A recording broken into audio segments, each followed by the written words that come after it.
Want to know how to change your recording channel to stereo or mono in Audacity?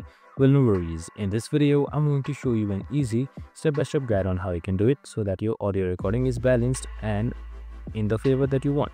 So what you can do is simply open up your Audacity application, and it's optional to import any clips in order to check it or record any audio.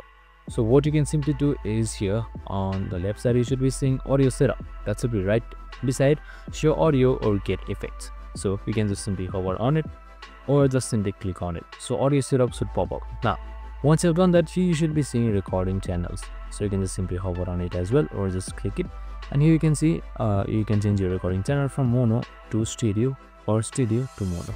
So you can just simply do any one of these and then the changes should take place. So if you don't feel any changes though, you can just simply restart your application once to make sure, and that's it. Super simple and easy. I hope this video helped. If it did, make sure to like, subscribe and tune in with us for more of these videos.